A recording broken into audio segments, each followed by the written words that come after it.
जोहार, जय भीम, जय फूले, जय बिरसा, जय साहू, जय पेरियार, जय संविधान। आज हमारे साथ है Peoples Party of India Democratic की राष्ट्र कोषाध्यक्ष मूल निवासी सुनीता एन कुमार मैडम। तो मैम बहुत बहुत स्वागत है आपका हमारे चैनल MNT न्यूज नेटवर्क पर। धन्यवाद। जय भीम, जय मूल निवासी। तो आज हम बात करेंगे कि Peoples Party of India Democratic अन्य राजनीतिक पार्टियों से जो अपने आप को फूले अम्बेडकरी विचारधारा वाली राजनीतिक पार्टी बताती है उससे कैसे अलग है, और साथ ही ये भी हम मैडम से जानने की कोशिश करेंगे कि एक राजनीतिक पार्टी को किन किन चुनौतियों का सामना करना पड़ता है अपने शुरुआती दौर पर। साथ ही ये भी हम बात करेंगे कि देश में और ख़ास करके देश की राजनीति में महिलाओं की क्या स्थिति है, क्या आज भी हमारा देश पुरुष प्रधान है, या फिर अगर महिलाओं को पढ़ने लिखने और पुरुषों के समान अधिकार मिले हैं तो उसमें संविधान लागू होने के 70-75 साल बाद भी क्या बदलाव आया है समाज पर। तो मैम सबसे पहला मेरा सवाल यही रहेगा कि क्या भारत आज भी पुरुष प्रधान देश है? भारत आज भी पुरुष प्रधान देश ही माना जाता है।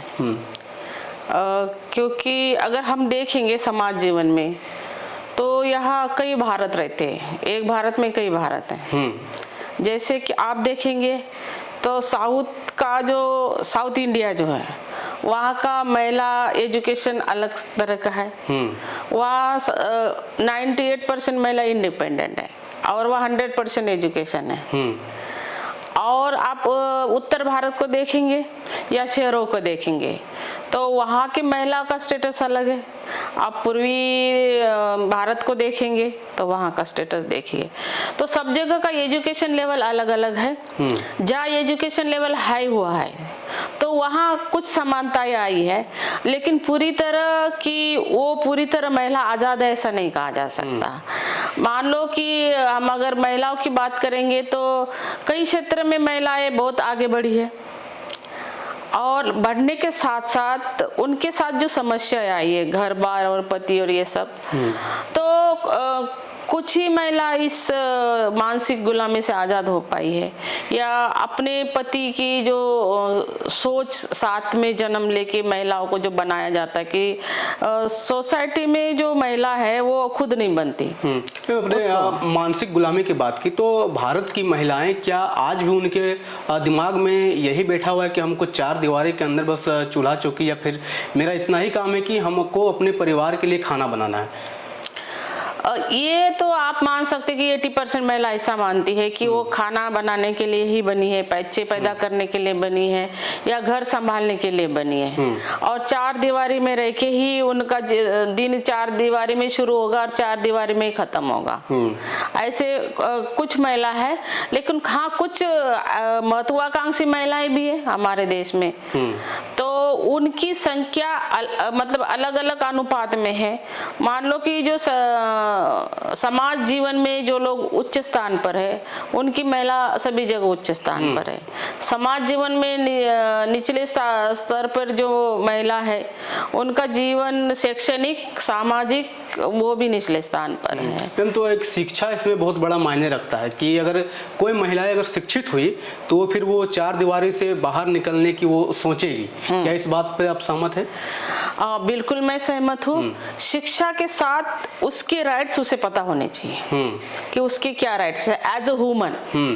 फंडामेंटल राइट्स उसके क्या है, अगर ये पता है तो निश्चित तौर से भी उड़ान भरेगी। अगर उसे नहीं पता तो मान लो कि घर वाले से वो लड़ नहीं पाएगी। जैसे कि कई घर में ऐसा होता है कि भाई या माँ बाप मतलब बोलते हैं कि बस इतना पढ़ लिए तुम्हारी शादी हो जाएगी, तुम्हें अच्छा घर मिल जाएगा, इतना बहुत है। लेकिन कुछ लड़कियां इसको क्रॉस करती है कि नहीं, हमें जीवन में अलग से आगे करियर बनाना है और अपने लिए खुद पैसे कमाने हैं। तो कुछ सोच ऐसी भी है, लेकिन ये वातावरण और उस एरिया में जहाँ महिलाएं रहती है उस पे डिपेंड करता है बहुत ज्यादा। जैसे मेट्रो सिटीज है, मेट्रो सिटीज में ऐसा कोई खास दबाव नहीं होता लड़कियों के ऊपर कि वो ये करे वो न करे नहीं करे। हाँ कुछ कुपमंडुक घर आए भी ऐसे है जो इधर उधर से है, लेकिन हाँ कि हम मान सकते हैं कि वहाँ 50% महिलाएं आगे बढ़ के अपने करियर को चुन रही है, अकेली रह रही है और सारे काम खुद अपने बल पे कर रही है। तो मैंने कहा कि इंडिया कई तरह से जीवन जी रहा है। रूरल इंडिया में महिलाओं की स्थिति अलग है और जो छोटे शहर है वहाँ अलग है और जो बड़े शहर है वहाँ अलग है। तो मुंबई और बेंगलोर और दिल्ली जैसे शहरों में देखेंगे तो आप अलग चरित्र देखेंगे। वहाँ 12 बजे तक महिला घर आती है, कोई दिक्कत नहीं होती। लेकिन आप ऐसे जहाँ हम यहाँ बैठे हैं, यहाँ अगर आप 9 बजे के बाद भी महिला को आप ज्यादा देख नहीं पाएंगे बाहर को।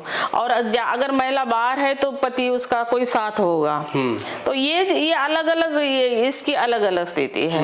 तो जब तक कि संपूर्ण भारत में ये चेतना नहीं आएगी इस मामले में कि महिला भी एक ह्यूमन है, महिलाओं को भी ह्यूमन राइट्स है, उसको भी आजादी से उड़ने की मतलब जरूरत है और उसको सपोर्ट करना है।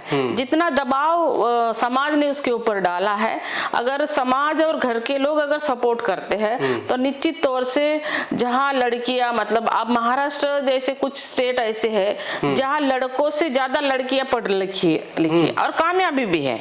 ऐसा नहीं कि लड़कियां कामयाब नहीं है। तो लड़कियां कामयाबी भी अलग अलग क्षेत्र में खूब लीड भी कर रही है, कंपनी को लीड कर रही है, न्यूज चैनलों को लीड कर रही है। तो ऐसा नहीं है, ये सब परवरिश का मामला है।